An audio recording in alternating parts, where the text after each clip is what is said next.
nasanay ka sa paglalaan ng higit sa 3 hanggang 4 na oras lamang upang makarating sa iyong patutunguhan, makakatulong sa iyo ang MRT-7 na mabawasan ito sa ilang minuto. Ang tinantiyang oras ng paglalakbay mula sa Quezon City hanggang Bulacan ay halos 4 na oras. Kasalukuyan ang MRT-7 ay lumalapit na sa buong operasyon nito.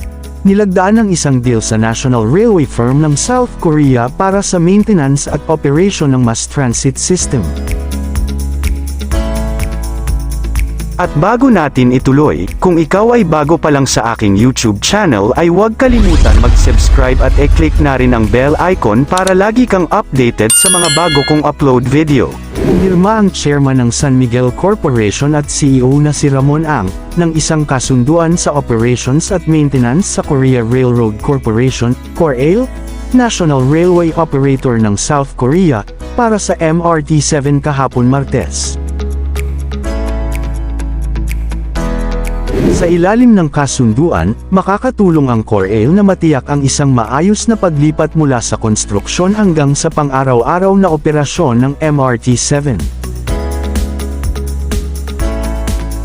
Ang pakikipagtulungan na ito kay KORAIL ay isang pangunahing hakbang patungo sa paghahatid ng MRT-7 sa public o sa kabila ng mga pagkaantala halos dahil sa mga issue sa right-of-way, na natiling nakatuon, na may buong operasyon na itinakda para sa 2026. Makikita sa pakikipagtulungan ng KORAIL, ang pambansang operator ng tren ng South Korea, ay nagbibigay ng mga serbisyo sa pagpapayo para sa mga operasyong sistema ng MRT-7, mga hakbang sa kaligtasan, at mga protocol maintenance. Nagdadala ang KORAIL ng mga dekada ng karanasan sa pamamahala ng malawak na network ng tren ng South Korea, kasama na ang high-speed KTX system, commuter line, at intercity services. Sa ilalim ng kasunduan, ang papel ni KORAIL ay pangunahing tututuon sa pag-stabilize ng mga pangunahing sistema ng MRT-7 sa panahon ng paunang yugto ng operasyon. Simula sa July 2025, tutulungan ng KORAIL ang SMC MRT-7 na may mga kinakailangan sa pre-operational at matiyak na handa na ang sistema ng tren para sa pang-araw-araw na serbisyo.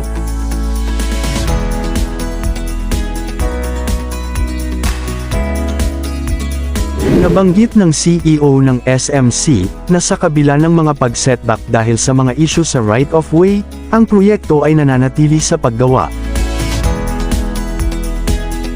Kapag nakumpleto, ang 22 kilometers na elevated railway na MRT-7 ay kumukonekta sa North Avenue sa Quezon City sa San Jose del Monte sa Bulacan, na nagtatampok ng 14 na istasyon kasama ang ruta nito. Inaasahan ng proyekto na maibsan ang kasikipan sa mga pangunahing kalsada at bawasan ang oras ng paglalakbay para sa mga commuter sa buong Metro Manila at mga nakapalibot na lalawigan. Ang operasyon ng MRT-7 ay inaasahan na maglaro ng isang pangunahing papel sa pagpapabuti ng kadaliang mapakilos ng lungsod, na tumutulong upang matugunan ang talamak na mga problema sa trapiko ng rehiyon.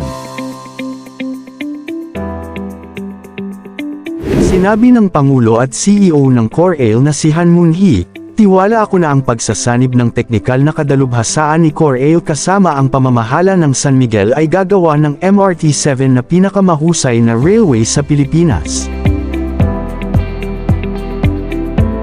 Ang KORAIL ay hindi lamang ang kumpanya ng Korea na kasangkot sa MRT-7, ang Hyundai Rotem is providing 108 train cars para sa Metro Rail Transit Line 7, MRT-7, sa Pilipinas.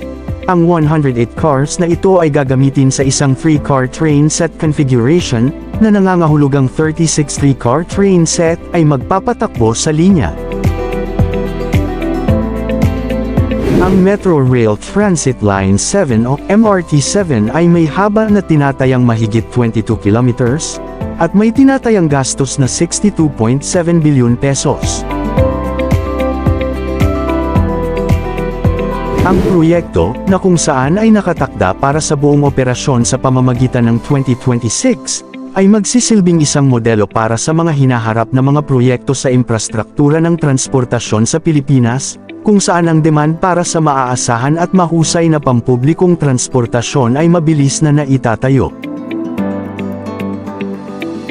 Ang proyekto ng Metro Rail Transit Line 7, MRT7, ay ngayon ay 78.63% na kumpleto at nakatarget na maging bahagyang pagpapatakbo sa NCR in 2026 at magiging fully operational sa 2027.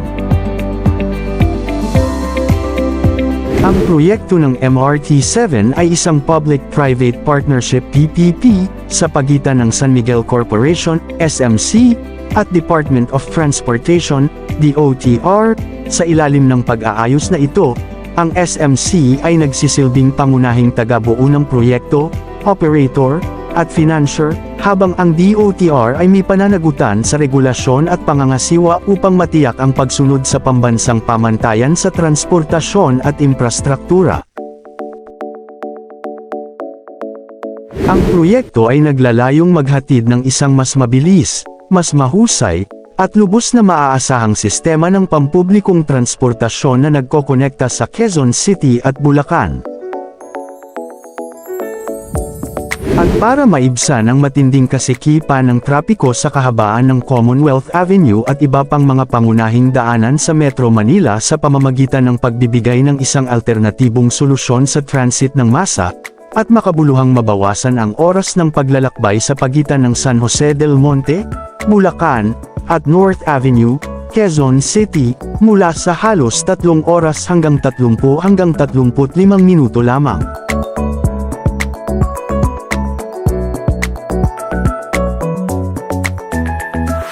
Samantala, magsisimula ngayong linggo ang bidding sa rehabilitation ng EDSA Busway, ayon kay Transportation Secretary Vince Dizon na ang nasabing proyekto ay maaring simulan sa kalagitnaan ng taon. Ang unang 8 sa 16 na busway stations ay maaring masimulan na sa buwan ng Hunyo. Para matiyak ang kaligtasan ng mga motorista at mananakay ay sinimulan na nila ang paglilinis at pagpintura sa mga concrete barriers sa EDSA bus carousel.